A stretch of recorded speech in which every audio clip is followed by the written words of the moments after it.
काफ़ी लोग परेशान हैं कि आपके अभ्यास में, अनुभव में, XYZ ओपन मॉक में, टेस्ट सीरीज में मार्क्स नहीं आ रहे। ठीक है, तो उन बच्चों को मैं बताना चाहूँगा कि your mock test course does not defines you. किसी भी हाल में अगर आपके बहुत अच्छे मार्क्स आ रहा, even if you are scoring 120 plus, इसका मतलब ये नहीं कि आपका प्रीलिम्स निकलेगा। और इसका मतलब ये भी नहीं है कि अगर आप 60-70 के रेंज में तो आपका प्रीलिम्स नहीं निकलेगा, ये भी मतलब नहीं है।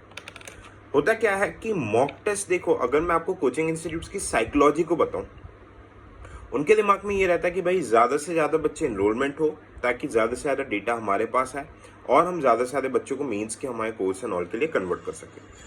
एंड जो टेस्ट सीरीज के क्वेश्चंस बनाते हैं, they are the content developers. ये चीज़ मैं हज़ारों बार अपने वीडियो में बता चुका हूँ।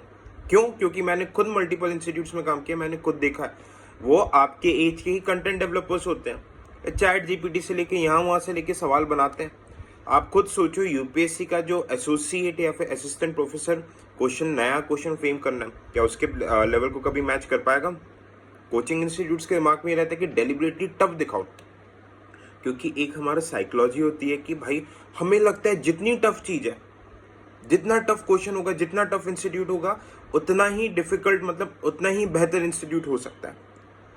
टफनेस एक तरीके से माइंड में रहता है कि toughness decides the quality of the coaching, quality of the institute. Okay, but ऐसा बिल्कुल भी नहीं होता। इससे होता क्या है कि आप आखिरी टाइम पर मॉक दोगे, खुदा ना खास्ता आपके अगर मार्क्स कम आ गए, है ना, आपका जो कॉन्फिडेंस इस लेवल पे था, नीचे जमीन के नीचे आ जाएगा।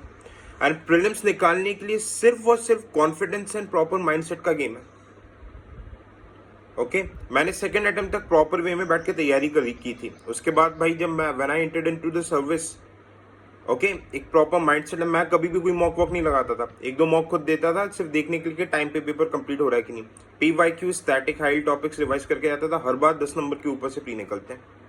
ओके, मैं आपको अपनी बात बता रहा हूँ भाई, जो फर्स्ट अटेम्प्ट में मैं कभी भी ये जितने आपके मॉक्स रहते थे अच्छे अच्छे इंस्टीट्यूट्स के मैं देता था, 60-70 के ऊपर नंबर ही नहीं आते थे 2017 में। यार लगा कि भाई अब तो प्रीलिम्स निकल ही नहीं पाएगा, है ना। आखिरी दिन तक मैं डिलेमा में था कि यार क्या करूं, दूं नहीं दूं।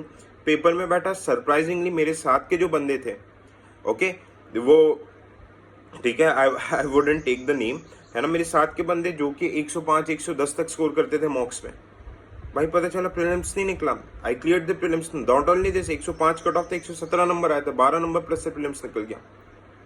तब मुझे एक चीज समझ में आ गई, हालांकि सेकंड अटेम्प्ट में वही गलती की थी मैंने, तब मुझे एक चीज समझ में आ गई कि मॉक सिर्फ और सिर्फ देना है ये चेक करने के लिए कि उस गर्मी के कंडीशन में 2 घंटे में आप पेपर प्रॉपर वे में कर पा रहे हो कि नहीं, गोले सही तरीके से भर रहे हो कि नहीं, इन सब चीजों के लिए, है ना।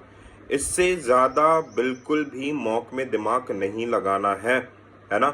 आपको सिर्फ और सिर्फ PYQs को से, मैंने देखो ऑलरेडी वीडियो बनाया हुआ कि लास्ट 10 डेज में क्या करना है, PYQs पे फोकस करना है। PYQs से जो, जैसे आप 5-8 साल के PYQs को कर रहे हैं, उससे जो हाई टॉपिक्स आते हैं उसको रिवाइज करते हुए चलना है, दैट्स इट।